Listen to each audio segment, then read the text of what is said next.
Okay. Debbie, can you hear this? Not very loud. Let's see if we can turn it up. Hello. Why don't you use this? Ah. Thank you. Thank you, Professor Goldberg. Ever so helpful. Our speaker today on online learning is Professor Michael Goldberg. He's assistant in Department of Design and Innovation at CASE in the Weatherhead School of Management. He's here, I guess, initially because of his experience with Coursera, the platform for online learning. However, he's done so many things, I would take up all of our time telling you about them. So instead, I'm just going to ask him to come up and we'll get started. And he'll speak for about a half hour. Then we'll have an opportunity for questions and have our usual format. Thank you again. Professor Michael Goldberg. Thank you. All right. Well, we know this works. Is that okay? Okay. Let's get closer. Hello.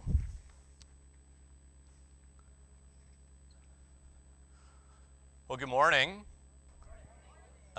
Thanks for trudging through the snow. I must admit I was a little surprised when I opened my window this morning. It's nice to be here. I'll just give you a quick couple of tidbits on my background just to give you some context. So I'm from here. I grew up in Shaker. I did my undergrad at Princeton. I spent several years living in South Africa. I taught for a year in a rural black school, and then I ran voter education programs for the elections when Mandela was elected in '94. So I have an NGO kind of service background.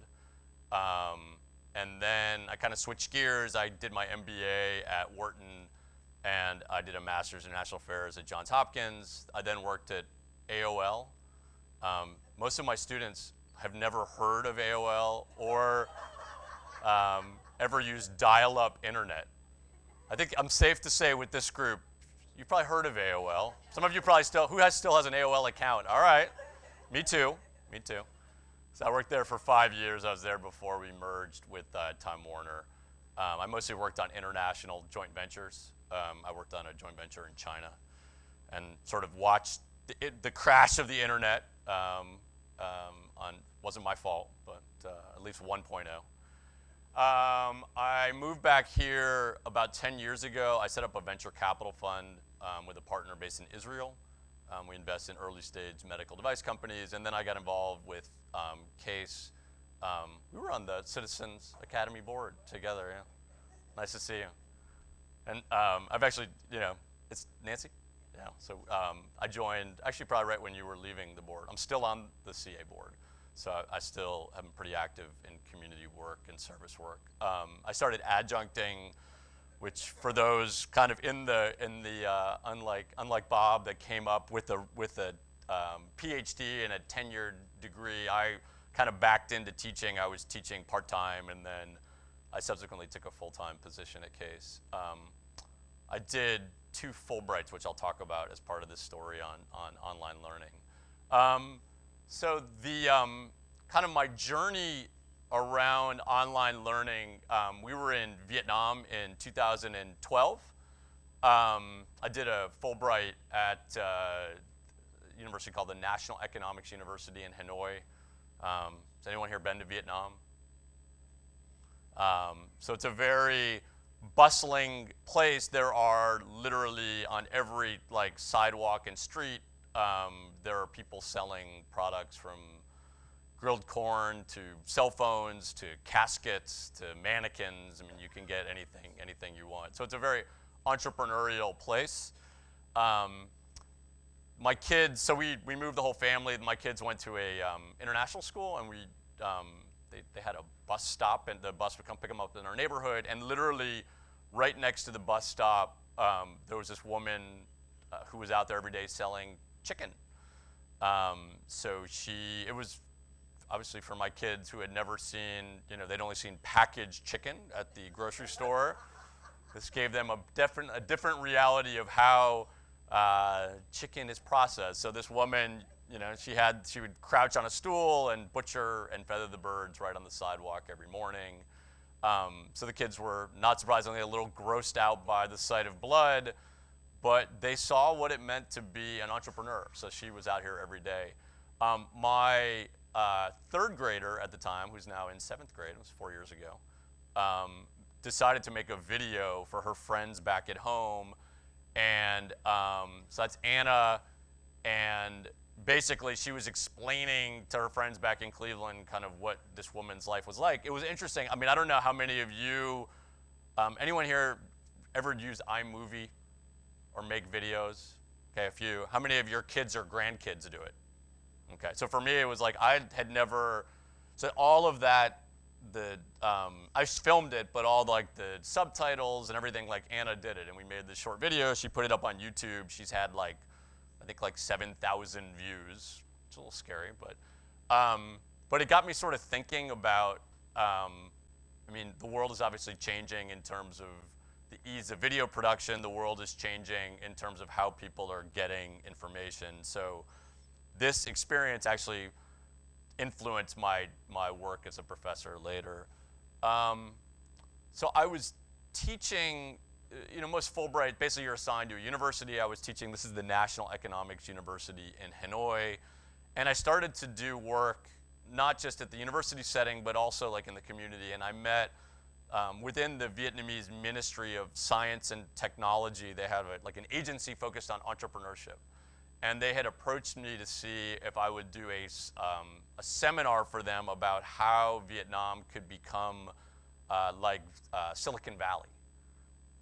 And this is a common refrain around the world. Communities want to know how they can create startup companies and exciting companies where young people could work and grow. I mean, for many of you, maybe with kids or grandkids here who have left Cleveland in search of jobs in other places. I mean, even for myself, like I didn't think that Cleveland was a place necessarily that you could be an entrepreneur or have a startup company.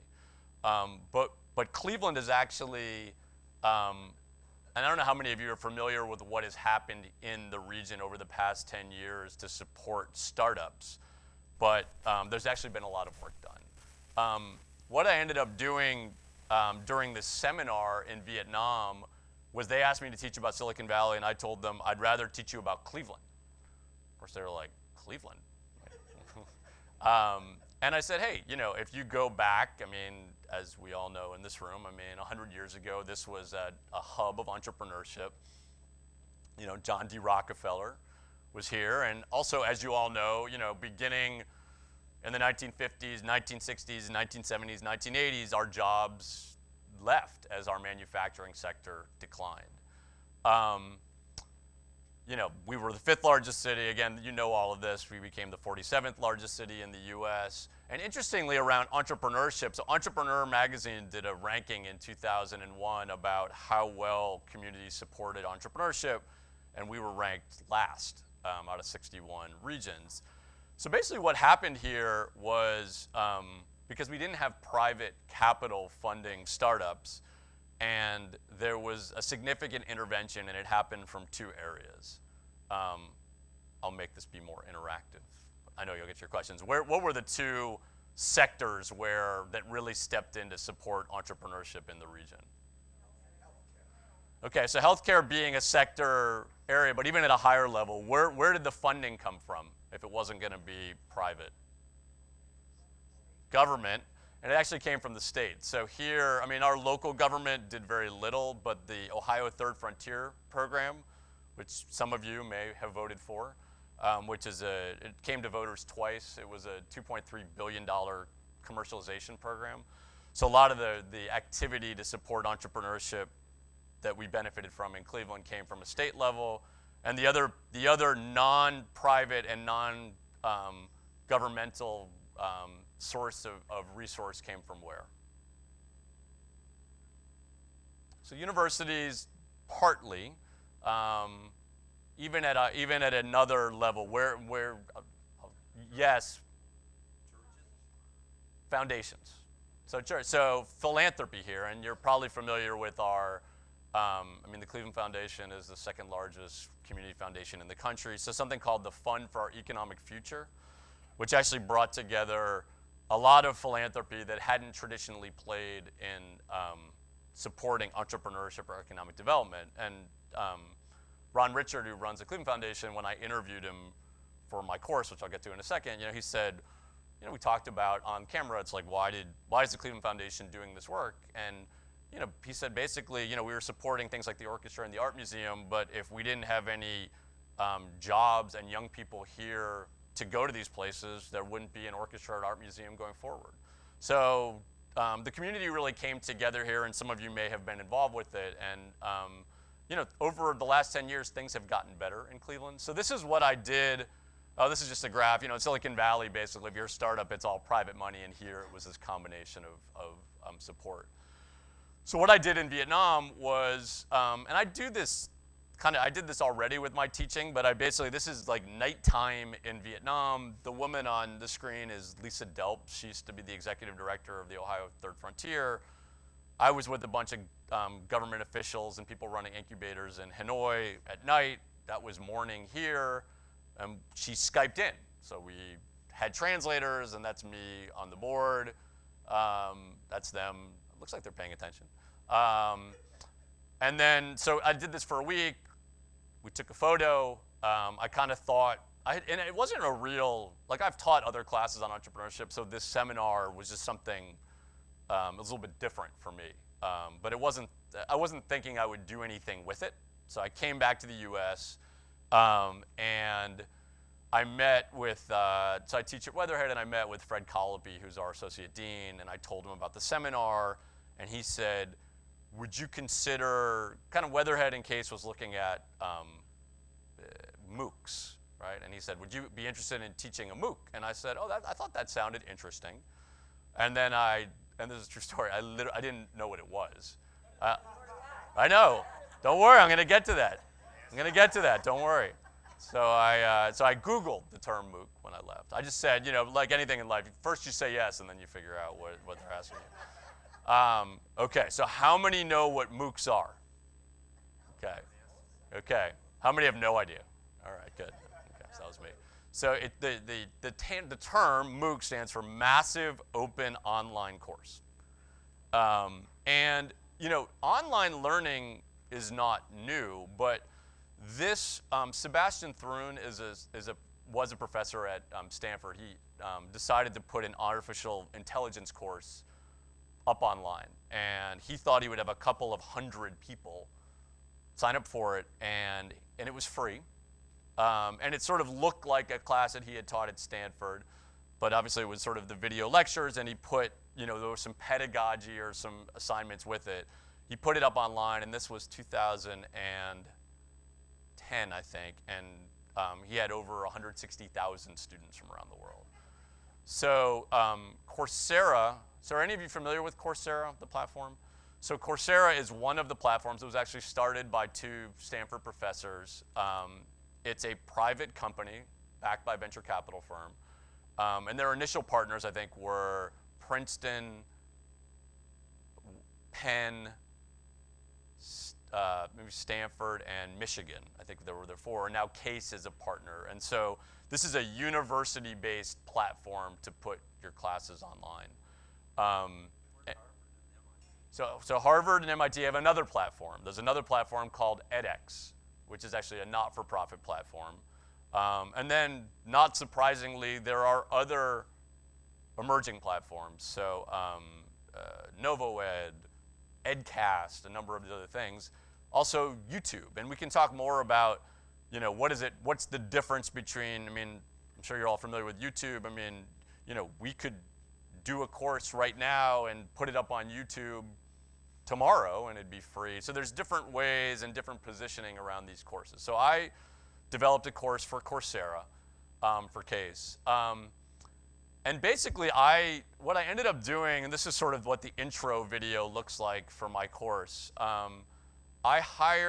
it's a long story about kind of, I had no experience doing videos, and a friend of mine, actually, I don't know if you guys know the Herrick family, Jack, Herrick's daughter, what's Jack's wife? I forgot her name. Jack and Mary Herrick.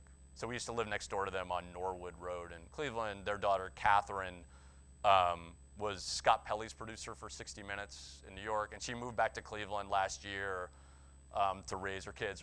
Her husband got a job at Key, and I was really struggling with the storytelling piece, so I hired her to help me with this. So my videos, I only have 9 lectures, and they're 12 minutes in length or less.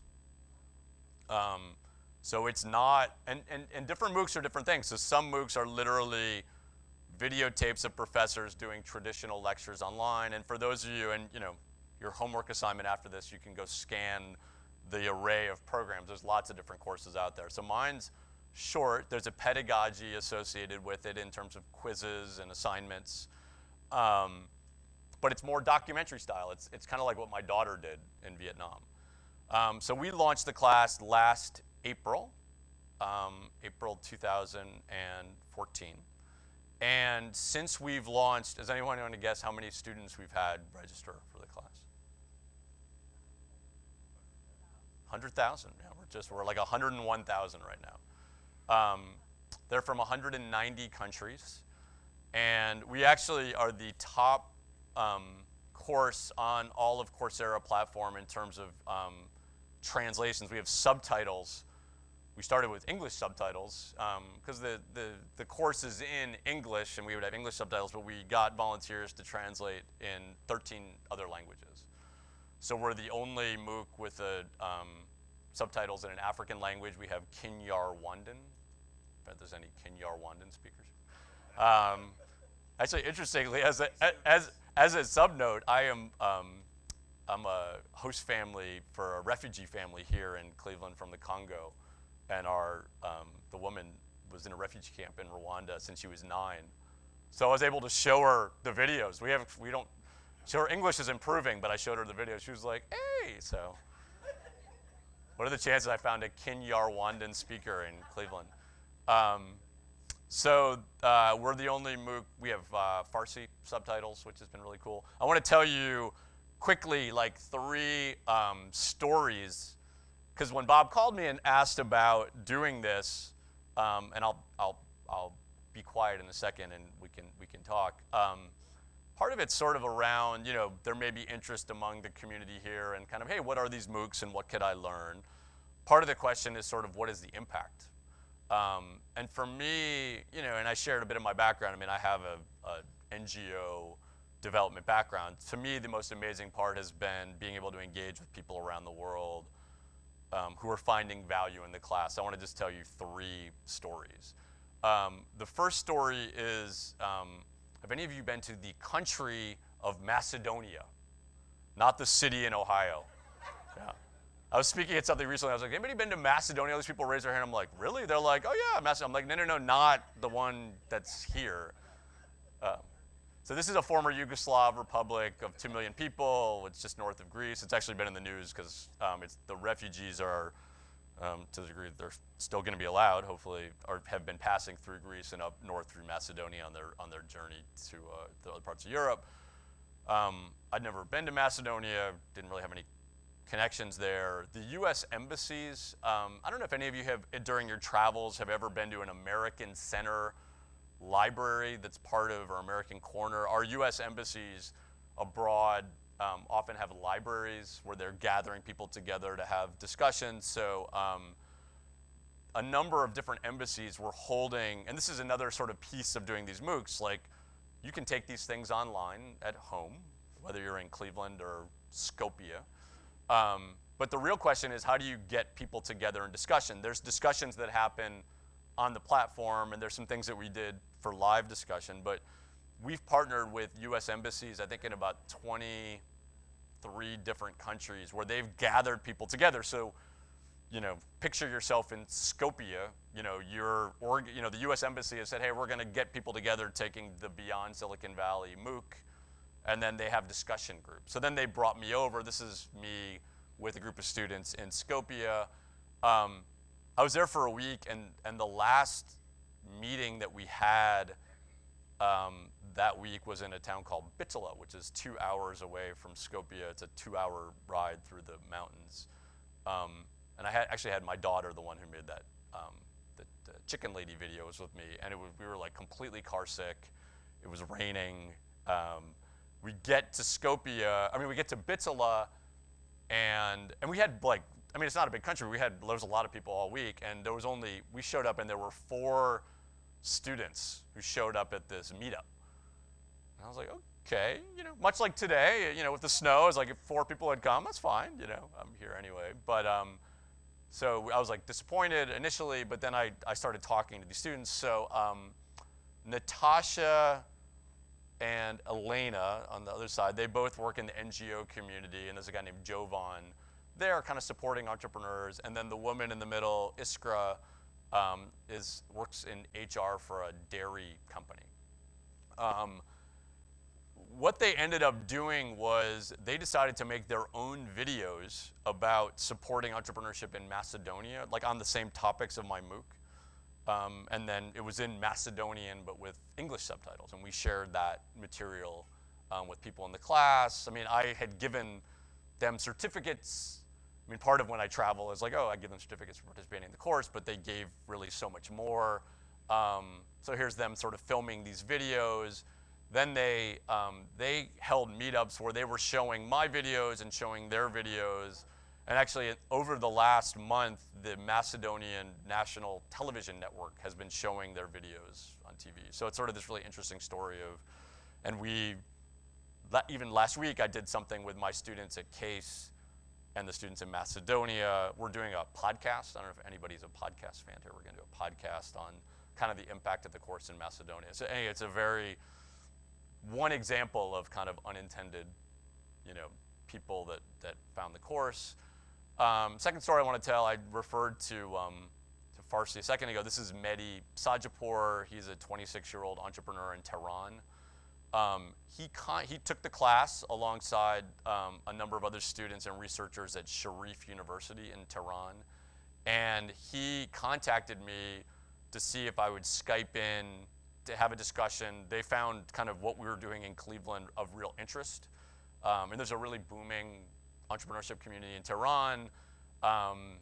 And with US sanctions against Iran, there's actually STEM classes are prohibited. Like Coursera is not allowed to have their STEM classes shown in Iran, but because mine's on entrepreneurship, it's fine. Hopefully it's all changing. So I Skyped in, so I was literally, I think actually at the time I was in Chautauqua, I was visiting my parents, so I was, for the summer. I Skyped in to Tehran. This actually wasn't, this is another group that was involved with the class. Anyway, we were sharing ideas between Tehran and Cleveland. And then that's what the subtitles look like. So we're the only MOOC that has Farsi subtitles. And we've been in touch with those guys. And it's great. In a world in which there's not a lot of opportunities for Clevelanders and Iranians to engage. So this is another way we've been able to do that. The last story I want to tell you about is this is Maria. I did a second Fulbright this year in Namibia, in Southern Africa. Anybody been to Namibia? Very nice place to visit. It's another small 2 million people country in Southern Africa. And Maria was one of my students there. If you think it's difficult to start a business in Cleveland or Macedonia or Hanoi, so Maria's from northern Namibia, from a town called Ikokala. And what she's actually been doing, it's interesting, her dad and her family are all cattle farmers, and she's working to help them make a market for their meat. It's basically subsistence farming. There are like high-end game lodges not really that far from where she is, but those game lodges are sourcing their meat from South Africa. So there's issues in the supply chain. And she took the class, and part of it, it's like tapping into resources in her community where she can find support for what she's doing. These are just a couple stories, just very briefly on kind of impact. And we can get into kind of your questions and my thoughts on this. So we've had 100,000 people sign up for my class. only about 2% of them actually complete the course. So, you know, if I was teaching it at Case and I only had 2% complete, that would probably be a problem. Or somebody's parents would be mad. But in this world, I mean, it's interesting right now. I mean, most of these MOOCs are free, and we can get into the business model of it. But from my perspective, it's great that it's free.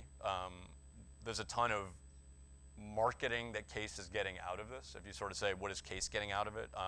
My MOOC was actually supported by a foundation, the Burton D. Morgan Foundation, which is the local foundation, provided all the funding for the MOOC, so Case didn't pay anything for it.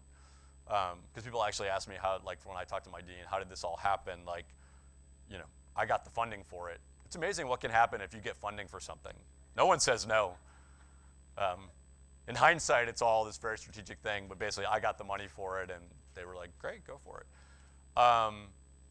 You know, I think the ability and some of the stories that I shared, whether it's Iran or Macedonia or Namibia, to sort of connect with the world, even specifically to Cleveland. I mean, the fact that we in Cleveland are sharing our experiences around supporting entrepreneurship with these markets. I mean, clearly we're not super well known for entrepreneurship.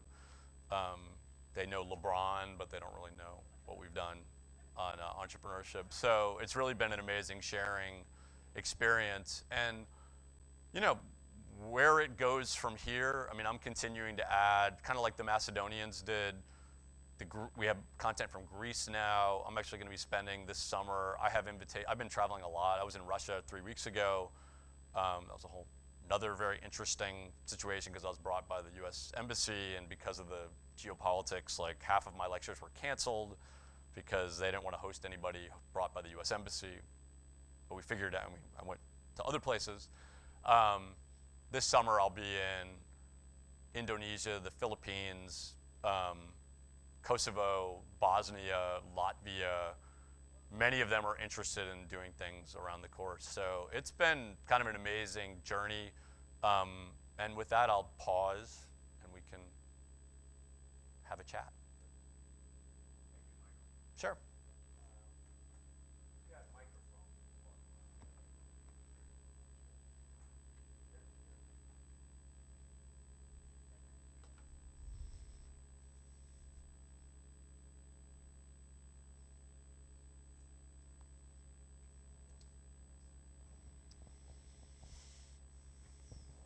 Thank you for your presentation. Sure. Fascinating. I'm also very proud that you're from Cleveland and that you're carrying our brand all over the world.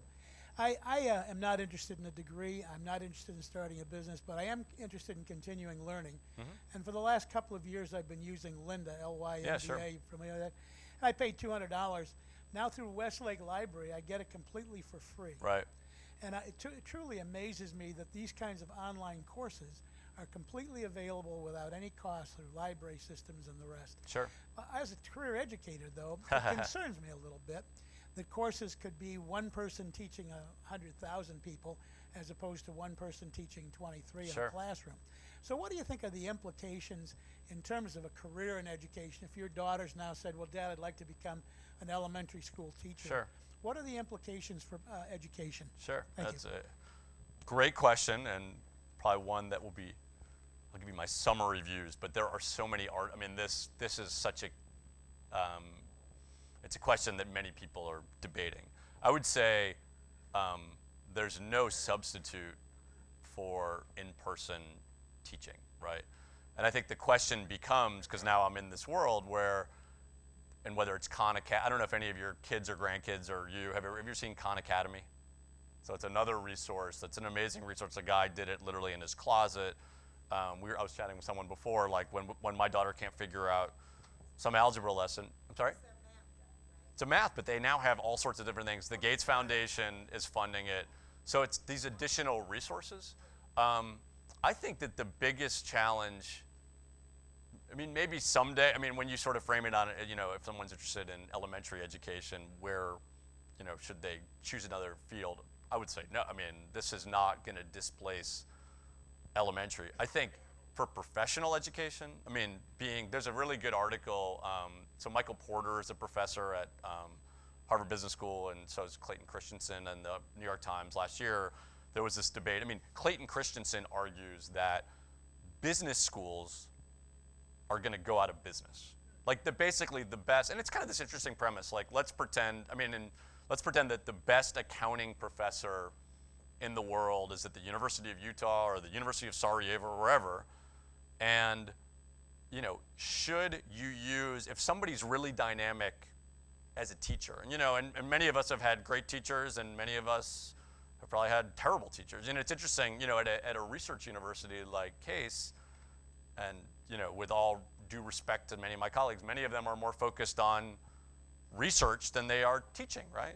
So if you're the best accounting professor in the world in terms of the way that you communicate things, and you're then you're the president of any university, it's like, okay, should I be accessing this content, incorporating it into my teaching, and then basically the local teacher becomes the teaching assistant for the online course. So it's an interesting, so I believe, I mean, we'll see where this all goes. I don't think it's changing things quickly, maybe not as quickly as some of us would like or would see, but so Christensen argues that like in 20 years, you'll have 10 business schools. And I went to Wharton for my MBA, and one interesting thing is like, what if, and Wharton is putting their first year curriculum on MOOC. So you can get it as a resource, right? So if Wharton decided, all right, we're gonna have, you can get an MBA via MOOC.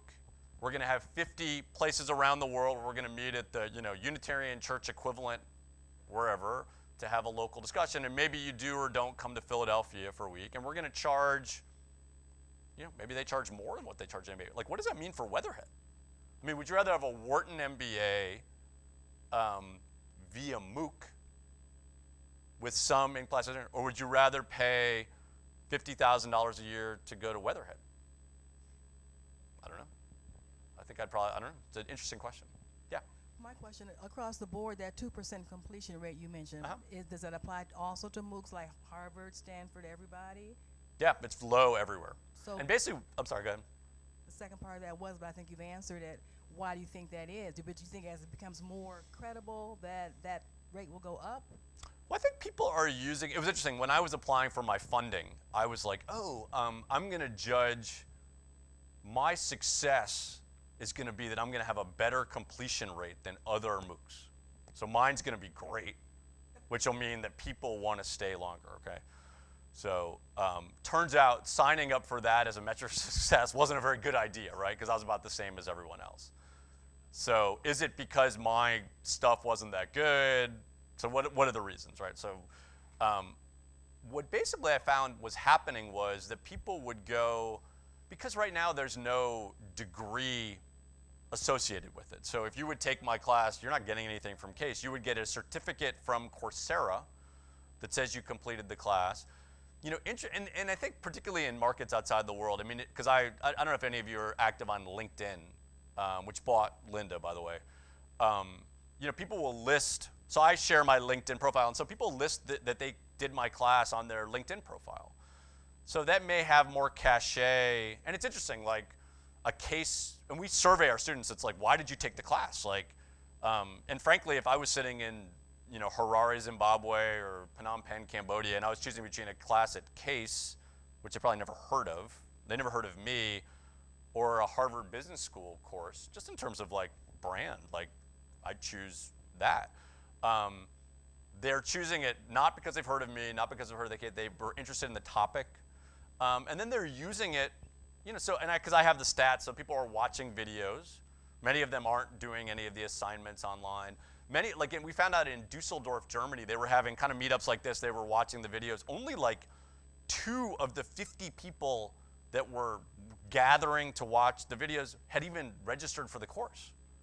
So it was sort of interesting, like we've already, because we're obviously touching a lot of people, because these registration numbers, it sort of sounds good. It's like, hey, we have 100,000 people registered. What does it really mean? How many are active? How many are getting something out? So partly because I've seen my own completion rate be so low, maybe I'm just looking for excuses, but I think I've seen enough people who are saying, hey, we've gotten value just from watching a video. And until now, like Georgia Tech is offering a computer science degree, like a credential master's in computer science via MOOC for $8,000. So part of even the question is like the economics of it, like, is it, the delivery of this should be cheaper, what the price point should be or will be. Now, that changes things. Some universities are giving credit. I just saw something like, I think it was University of Illinois, is giving credit for students before they attend. You can waive classes if you've completed MOOCs. Some of it is at Arizona State, like is it from their own university or could they use mine? So there's a lot of things that are happening in the space that I think would, it'll increase completion rate because it's going to put more value on completing. But for the most part in this current phase, people are just sort of, I mean, I also like, part of it's my own, not so much opposition research, but I want to see what people are doing. I register for tons of MOOCs just to kind of see what people are doing. I don't complete any of them, but I'm probably not a good example, yeah. No. I have well, it might be two questions. Sure. But one is these courses are admittedly difficult courses. They're not easy. So as the student progresses going through the lectures on video, where do they get help? And that strikes me that an important part of learning is that when you run into problems that you just can't resolve, Sure. you need an expert.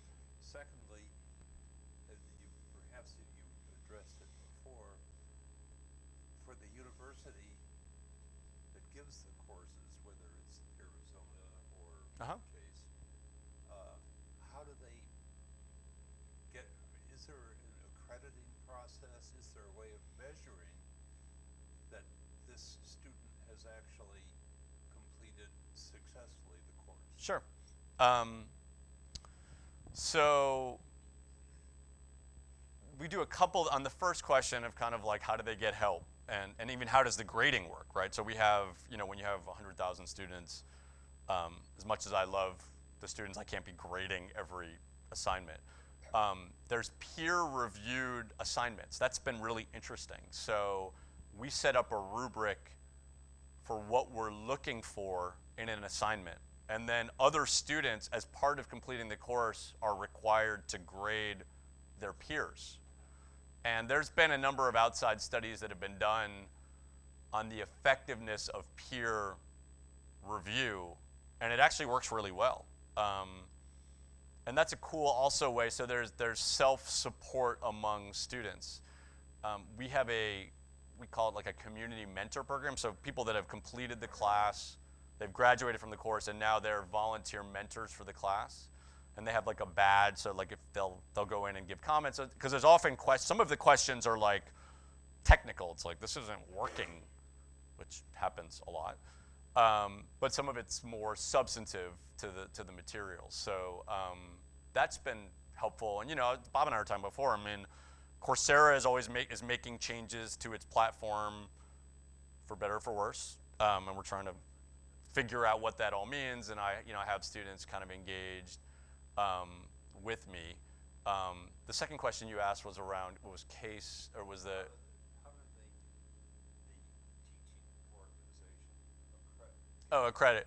Right, so, it did, like we don't, I mentioned that like Georgia Tech, like designing an online course. And again, online learning isn't new. I mean, there are many local universities that have online courses that are credit bearing. So, they're using certain pedagogy and, hey, what needs to happen? In the case, our business school, we don't have an online program. So our sort of measurement of sort of financial success is convincing someone that took a MOOC to come to Cleveland to sit at Case to take a class, which is nice, but actually a guy from Macedonia is applying to Weatherhead. So I have a few, and Richard Boyatzis is my colleague in Weatherhead who, he even has more than he has like 400,000 people. So he's had other people come. So, I mean, I'm encouraging Weatherhead to have more degree-bearing offerings because that's the natural, I mean, the MOOCs, in the pure business sense, this is sort of our marketing. And then, but what degree, so right now we don't have like a real vibrant set of institutional offerings to offer. They have to come here if they want a degree. Yeah, there are a couple of things that worry me about MOOCs. One is that it's free, and really anything that is free is not appreciated by the recipient. Sure. The other is the failure rate or the survival rate of 2%. Yep. And I think the two items, the freeness, Yep, absolutely. and are interconnected. Absolutely. So where is the motivation for anybody to complete the course? The other thing is that you know, I hear what you're saying about grading performance, but I took a lot of science courses, math, physics, and so on, and they're not easy things to grade. I was graded by a professor. How do you encourage people to do well in such a course and make a completion certificate worthwhile? Yeah. No, great questions. I mean, to your first point, absolutely. I mean, if people were paying, there'd be a higher completion rate, no doubt, right? So they're sort of, you know, and it's interesting from my perspective, and I'll not wear my case hat. I'll wear my own course hat. I mean, I like the fact that it's free because we're getting it encourages sort of global participation. I want to reach as many people as I can just on the pure service side of things. Now the question obviously is like, how much value, if it is free, are they truly valuing it? You know, this sort of dabbling in watching a video here, watching a video there without seeing like the entire pedagogy of the course. I mean, you know, it'd be more valuable from my perspective for them to do it all. We've set it up that way. But my hope is, and it's interesting because there's different kind of classes. I mean, you can take a coding class, you could take a physics class. I mean, there's some more skill-based courses that I think would lend themselves more. I mean, mine has a thing on angel investing, business angels, right? So if you were like only interested in angel investing, you could just come into my class, watch that video, and you know, maybe you're a little more educated than where you started on that. So but from my perspective, I'm totally fine with that. Like it doesn't, because I've had engagement with students where I've talked to them about this, and they've like, yeah, I was too busy to sort of finish your course, but I found that video, or we do like live WebEx discussions. So now from a case, you know, then from the business side of things, it's like, okay, I think and you'll see more and more of this as you begin to push, because Coursera is venture capital backed, so their investors at some point are like, when are we getting our money back?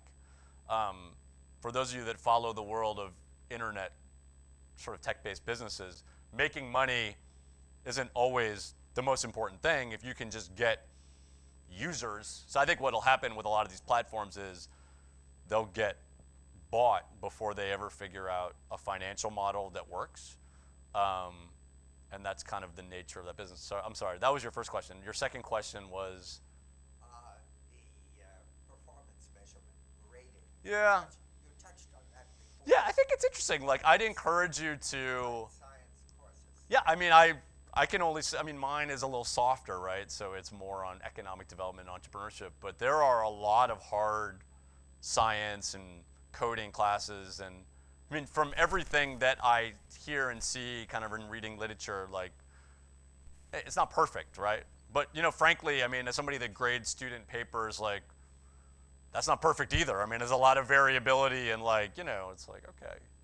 So I don't know. I'd encourage you to look at it. I'm curious. I think my own experience is it's almost as good. This peer review and some of these things seems to be working pretty well. It's not perfect, but either is in class, yeah. Hi. Yeah. Well, I've been amazed at the variety of courses that are there, and because they're free, have signed up occasionally from things ranging from classical music to ethical eating. And I get started, and then I get busy, and then I think I'll get to it later. Sure. And then I'll go back, and the course is gone. Ha ha ha. So one question Sure. is, what happens? Are they banked anywhere? Right. And the other question is to really hear more about the business models. Sure. How is Coursera making money, expecting to make money? What is the Sure. The route for that? So it's changing to the first question on kind of what happens. My course is in the on-demand platform now, so it's like the Netflix. You could binge watch it, you know. So today, you know, because it's snowing, you guys tonight you can go watch all my videos all at one. It'll only take you an hour and a half. That's actually changed. There used to be session-based, so we would start, like when we launched it, it started April whatever, and then each week we'd release a new video. The problem was it was like we were losing people. We'd be like, oh, we're offering it again in like 4 months. So like if you're interested in taking it like tonight, instead of watching 60 minutes, you can watch my thing. And you don't want to wait 3 months. So they've made some changes, and different platforms are different. So edX and Coursera, and you know, everybody's a little bit different. So it is changing to respond a little bit to busy people. But it's funny, the downside to kind of having it be on demand is like the rhythm of the class. I mean, the one advantage, obviously, when I'm teaching a case and we like, you know, show up at the end of August and here we're going to be together for 14 weeks and we're going to, you know, there's a rhythm of the course. And I think in the on-demand platform, people are starting at different times. So like you're in the discussion forum commenting on something and you're already further on. So it's not perfect. Yeah, the business model piece is still evolving. I think if you look at like Udacity, they're focusing on some of these like specializations, almost targeted, like it's almost like on the training. There's more money in the training side of things. So like, could we get a corporation? Could we do something, you know, what is like Ford Motor Company interested in? You know, they want their employee or somebody to do this. Some company on the hiring side wants everybody to have a coding. So you're beginning to see more specializations and skill-based things, but it's still very much of a fluid.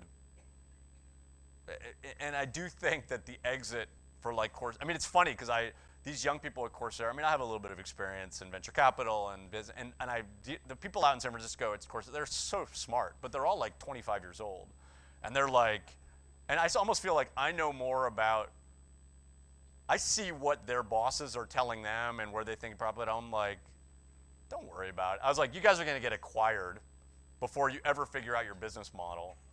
And, you know, so they're tweaking it along the way, but I think, I actually don't see, there's other platforms, I mean, and I'm happy to talk to you more about it. I mean, I'm following this pretty closely. It's still early stage. I mean, Lynda, interestingly, which was bought for $1 billion by LinkedIn, they were profitable. And that, I mean, it is literally Lynda something who lives somewhere. I mean, that was a good business. But yeah, sure. Sure. Yeah, yes, sir. Yes, I was wondering, is it possible to get a degree through online courses? And if not, will it ever happen? Yeah, I just want to say, my niece goes to Ohio State. Yeah. She's taken online courses in conjunction, you know, with the regular courses, and I just wonder if it's No, absolutely. Like I mean, we aren't super active. I mean, the business school at Case, we're not doing it, but Kent State has a very active, you know, distance learning program. I mean, some of the private, you know, University of Phoenix and some of the other places have it. So there's, you know, this is what's new with MOOCs a little bit is some of it's the prestige of some of the universities associated, so the ability to take a Harvard or an MIT or a Stanford or a Wharton class. I mean, I think the interesting thing, like Wharton never had an online MBA, and they still don't, right? It's not degree bearing, but I think the question will be, because, you know, and again, I'm not saying in the tier, there's many great institutions, right? You can get an online MBA now. I mean, there's plenty of different opportunities are out there. I think the question will be for like the cases, because I just sort of see it for us. It's like, all right, are we going to join and put an offering out there, or are we going to get our lunch eaten when somebody else Because right now it's like, you know, if let's say Kent State's online business program, it's not really cannibalizing our program. But if Wharton, I mean, I'm very intrigued. I almost feel like, I don't feel like my administrators are sufficiently worried. Like, I would worry more. Because I'm in this thing and I see where it's going, and I think they're not worried enough. Yeah, you can get it, yeah, right. Not from Case, but other places, yeah. Yeah, I teach at Tri-C, Uh-huh. and a lot of our students, when I ask them, well, you know, what do you want to do Right. for your career? Over half of my students want to start their own business. Okay.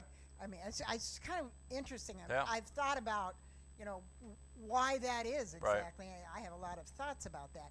But I guess what I'm asking is, would your course help our students in their entrepreneurial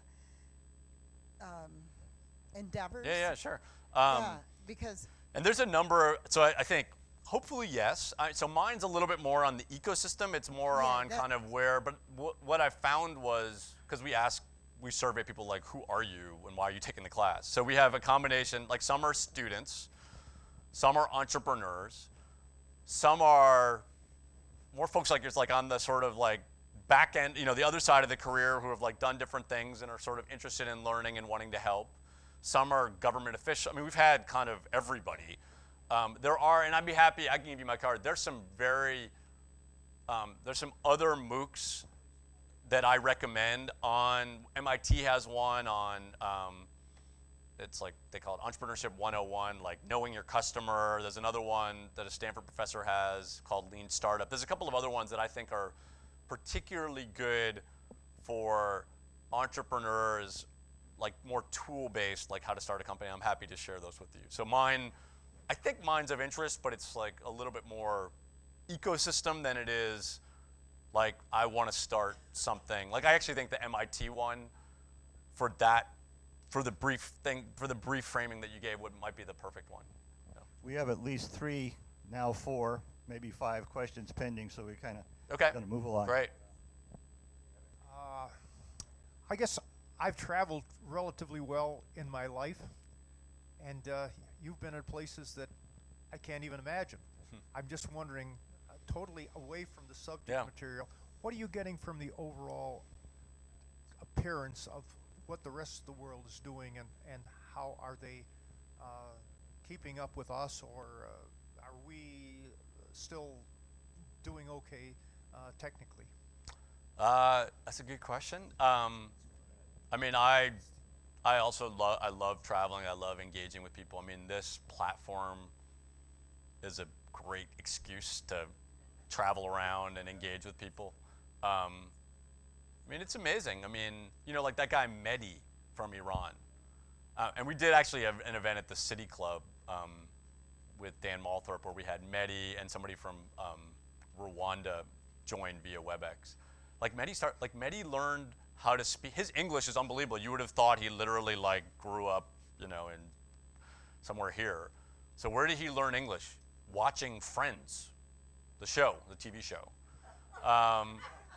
So, you know, I'm very, you know, on just a person to person. I mean, these kind of things, I think what they give you, because the crazy part is like just the broad numbers are like, all right, how do I get to know any of these people, let alone, you know, but so some of it's been through travel. And then like I put my email, in the beginning I was like worried I didn't like put my email address out there.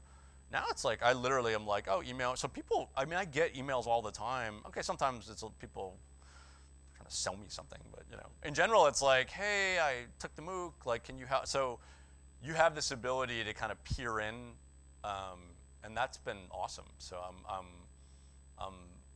I've come out of this experience like extremely energized and extremely optimistic, and also feel like kind of our place, whether it's like Clevelanders, the U.S., like we, you know, among the things we're still very well respected for, of course that's like dropping by the day, but you know, business and entrepreneurship is one, education's another, film industry, of course. But yeah, no, I've enjoyed it. I've watched Rick Steves on Yeah, sure. But he was visiting Iran. Oh, cool. And he gives you a whole different concept Oh, of what the no, Iranians I'd love to go. I'd love to go. I don't know if my wife would let me, but yeah, right. You know, I'm curious. You said that you basically, this was funded through a grant. Uh-huh. About how much does it cost to put a course like this Sure. together and keep it up? And then secondly, do you see, you know, you talk about MOOCs being in their infancy. Do you think that universities in general will embrace these, or is online education for credit that we've been talking about, and the MOOC something that's going to basically remain a marketing tool for major universities? Yeah, that's a great question. I mean, the first, our grant was $70,000. So 35,000 of it went to make the videos. And then 35,000 of it went back to, they basically like, I mean, I didn't get any of the money myself, but I got to teach one less class, is like the way it works in my world. And some TA support and some technical support. That actually is pretty, for the, if you check out my videos, like, because I mean, you could do this for a shoestring, right? You could, like, I could sit in front of my webcam and be like, hey, welcome to lesson 1, you know, so that would be not very expensive. There's a lot of ongoing, I mean, it's interesting, just like, because I'm still working on this all the time, actually, basically for free. Like, I'm not getting any course release anymore. And we've had a lot of conversations internally at CASE. It's like, how committed are they? I mean, and if you talk to Barbara Snyder or Bud Bazelak, I think on one level they're like, hey, this is great for marketing. I think they're still figuring out what this means. Well, because the other thing is I thought a big topic in higher education too was engagement Yeah. with community. So I think this is a form of engagement. Yeah, absolutely. Absolutely. So yeah, it's interesting. I mean, I've had conversations with administrators about this. I mean, I don't really know. I think if you ask like 10 administrators at CASE what their view on this is and where it's all going, you get 10 different answers. I mean, I don't think and this isn't a bad thing necessarily. I have a Yeah. question. Yes. My granddaughter just graduated from Stanford. Oh, good. I was so I've heard of it. Yeah. Yeah, right. Well, I was so impressed with the fact that she talked about entrepreneurs, and she said, if you have an idea, Yeah. there's somebody right there to help Sure. you. She had a friend who invented a new parachute. Okay. Before he graduated, that thing was out on the market. Okay. I mean, and here's my point, is what you're talking about, isn't that the cart before the horse? Why don't they start in college to help kids that have these ideas, and then you could be the follow-up. Sure. Sure. I mean, I'm doing the No, absolutely. I mean, and we, Cleveland, we CASE, I mean, there's a whole bunch of different initiatives. Actually, even like Hawkins School has this amazing entrepreneurship program. US has an amazing entrepreneurship program. Like, they're actually pushing entrepreneurship education even earlier in the continuum because, you know, even like at CASE, we have something called like it's funded by the same funder that funded the MOOC, the Brittany Morgan Foundation. It's like the launch pad. So basically, instead of telling a student, go get a job at Progressive or Eaton or somewhere else, which are great companies, but like, go start something. And we at CASE hadn't done a very good job, arguably, of encouraging and supporting entrepreneurs on campus. I mean, Stanford, you know, there's so much support, and then it's all so reinforced. I mean, frankly, your granddaughter would probably you're sort of mocked if you're not going to a startup, right? Whereas here, it's still a little bit of like, what? You're going to a startup? Why isn't everybody using that model, though? I mean, it seems to be working. Well, I mean, and part of this is like the whole, you know, so everybody wants that, right? So everybody wants, but it's not so easy. I mean, and if you sort of go back kind of like to the history of Silicon Valley and Stanford, and it's all intermingled, I mean, you can't get there, you know, because I mean, my Vietnam thing, we're like, we want to be like San Francisco. Like, why can't we have Stanford in Hanoi? Well, it's like, well, you know, like it takes, we are there today at Stanford, but it's like not so easy. And so I think you put in place, so we've got a whole bunch of things that are in place where like if your granddaughter came back there and she'd be like, huh, you know, this doesn't, is she from here originally? Right, so like, is she moving back here? Right, so that, I mean, so like, she's out there, she's like, all right, I'm good. So I think we're trying, but I think it's easy to look at that and be like, hey, let's just drop that here, but doesn't unfortunately work so well. Well,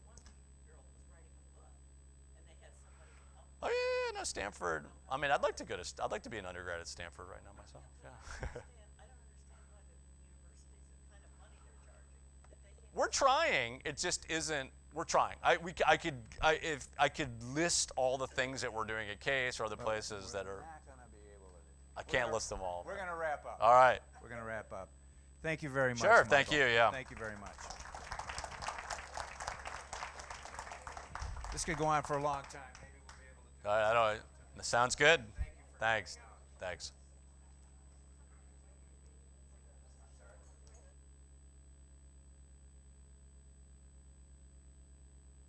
We have bread communion today up at the service at 11 o'clock.